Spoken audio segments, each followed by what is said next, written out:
Pemirsa, Polda Aceh memusnahkan barang bukti 226 kg sabu dan 1,2 ton ganja.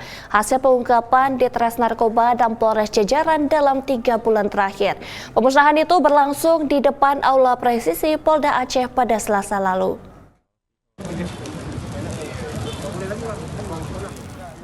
Menurut Kapolda Aceh Irjen Pol Ahmad Kartiko, barang bukti yang dimusnahkan ini merupakan hasil pengungkapan jaringan narkotika lintas internasional dari Malaysia dan Thailand. Kapolda mengatakan dalam pengungkapan ini juga telah menetapkan dan menahan 11 orang tersangka. Pengungkapan ini merupakan hasil kerjasama dengan bea cukai dan stakeholder terkait dalam pemberantas sindikat penyeludupan narkotika terutama di wilayah Aceh. Menurutnya, keberhasilan ini merupakan langkah nyata perang terhadap narkoba serta upaya menyelamatkan generasi penerus bangsa. Oleh karenanya, sinergi kerjasama dan kewaspadaan harus terus ditingkatkan untuk melindungi anak-anak serta generasi mendatang dari bahaya pengaruh narkoba. Tahun 2024, baru 1 semester ini, Polda Aceh dan jajaran sudah mengungkap 753 kasus tindak pidana narkoba dengan rincian jumlah tersangka 1.041 orang, kemudian barang buktinya 298,9 kg sabu. Ini kalau kita lihat barang buktinya lebih banyak dari tahun lalu.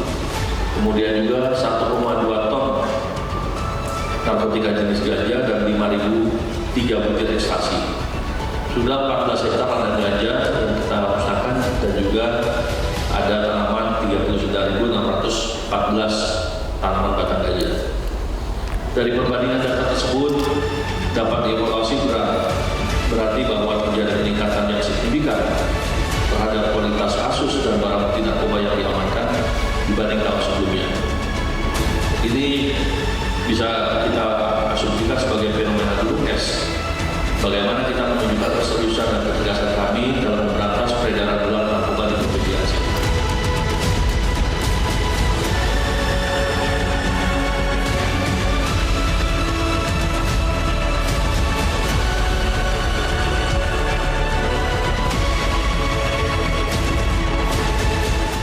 Kita harus mengakui bahwa perang melawan narkoba tidak bisa dimenangkan hanya dengan penegakan hukum, dan kita harus bekerjasama dan berkolaborasi dengan seluruh instansi terkait, dan juga diperlukan pendekatan multidimensional yang melibatkan pemerintah, masyarakat, sektor swasta, edukasi, pencegahan, rehabilitasi, dan integrasi adalah kunci dalam membangun masyarakat yang takut terhadap narkoba. Oleh karena itu, perang melawan peredaran gelap narkoba harus terus digelorakan oleh segenap aparatur negara dan seluruh elemen masyarakat untuk melindungi generasi penerus kita dari bahaya penyalahgunaan narkoba.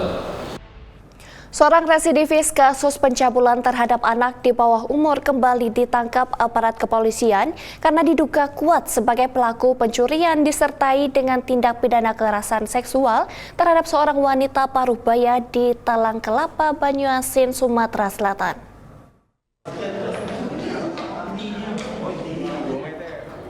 Pelaku bernama Rizaldi ini ditangkap Subdit 3 Jatentras Ditreskrimum Polda Sumsel usai kabur ke wilayah Lahat.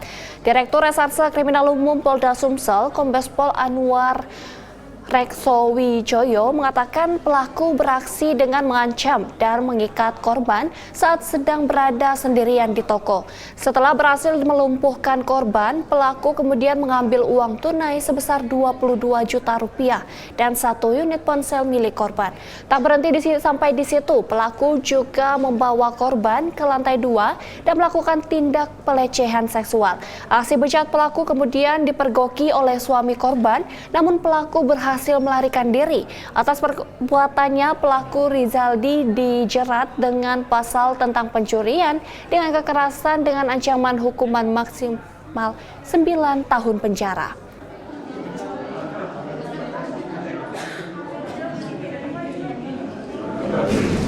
Kasusnya adalah kasus perampokan atau pencurian kekerasan yang disertai dengan pemerkosaan.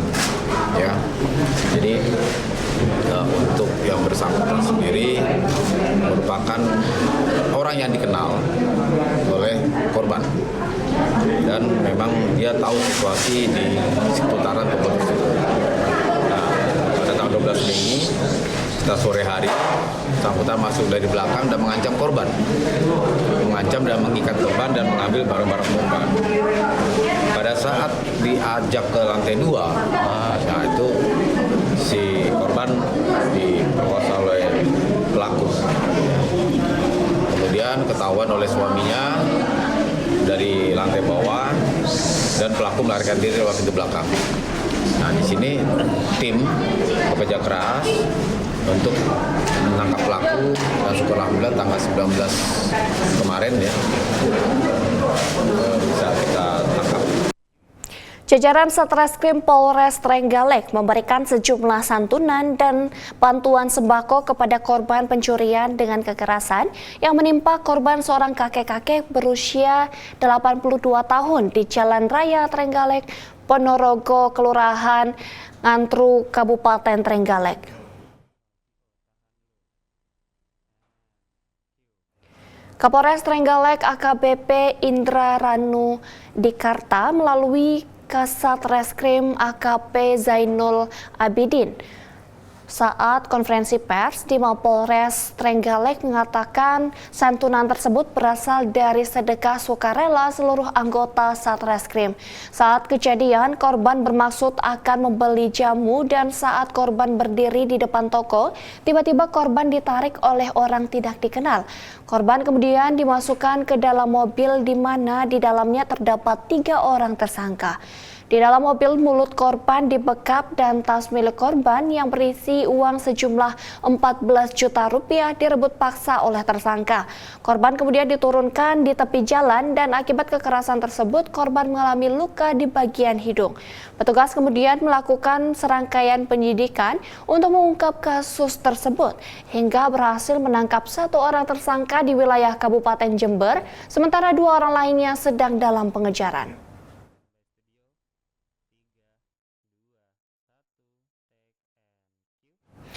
Satreskrim Polres Mamuju Tengah melakukan restoratif justice terhadap laporan dugaan penemuan bayi di perkebunan sawit.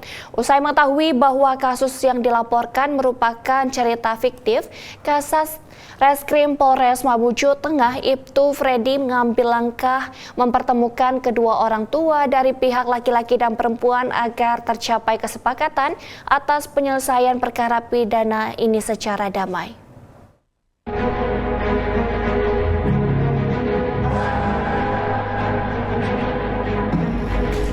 Hari ini kita boleh berkumpul bersama di sini untuk secara bersama-sama membahas ataupun membicarakan penyelesaian yang akan kita lakukan pada siang hari ini. Tujuan kami adalah ingin menyelesaikan permasalahan ini bukan hanya penegakan hukum, tetapi ada maksud yang lebih dari itu, yang mana ada kepentingan yang lebih besar lagi yang tentunya kita ingin harapkan secara bersama-sama dengan memperhatikan nilai-nilai kemanusiaan.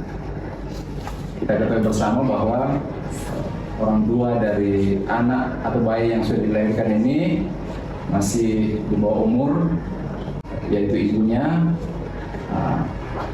Sementara kalau ayah kandungnya terus kita lakukan penahanan, maka tentu kita akan berdampak negatif bagi baik bagi ibunya maupun bagi bayi yang sudah lahir ini. Kalau kami dari dinas sosial juga tentu mempertimbangkan kondisi sosial dan psikologis ibu yang melahirkan, dan kami juga berharap pertemuan ini bisa memberikan solusi terbaik, terutama untuk kepentingan terbaik dari anak yang dilahirkan, supaya tidak terjadi penularan lebih lanjut dan mungkin terutama psikologis ibu. Menurut ini dari agama juga itu bisa dinikahkan juga harus segera lepas Jadi dalam kali berikutnya kalau sebelum menikah kita minta penetapan kompensasi dulu dari pengadilan supaya anak ini bisa menikah secara sah, baik secara agama maupun secara hukum. Jadi sudah tercatat memang di dalam buku catatan KUA. Jangan nanti setelah menikah secara agama baru diurus masalah kompensasinya. Jadi lebih baik ini kan kita sambil menunggu nifas selama 40 hari. Jadi lebih bagusnya kalau kita sambil menunggu nifas 40 hari kita urus juga untuk kompensasi nikah di pengadilan agama.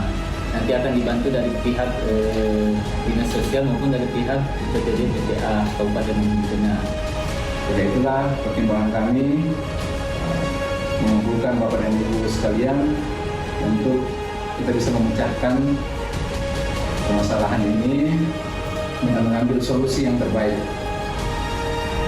Semoga apa yang kita harapkan ini boleh tercapai pada siang hari ini, sehingga tidak ada pihak yang dirugikan, melainkan dapat memberikan efek yang positif baik bagi korban selaku ibu dari bayi maupun dari ayah bayi ini. Saat ini kami Pemirsa, Polresta Samarinda berhasil menangkap seorang pria berinisial L yang terlibat dalam kasus penipuan penjualan tiket konser Sheila on 7 dengan nilai mencapai ratusan juta rupiah.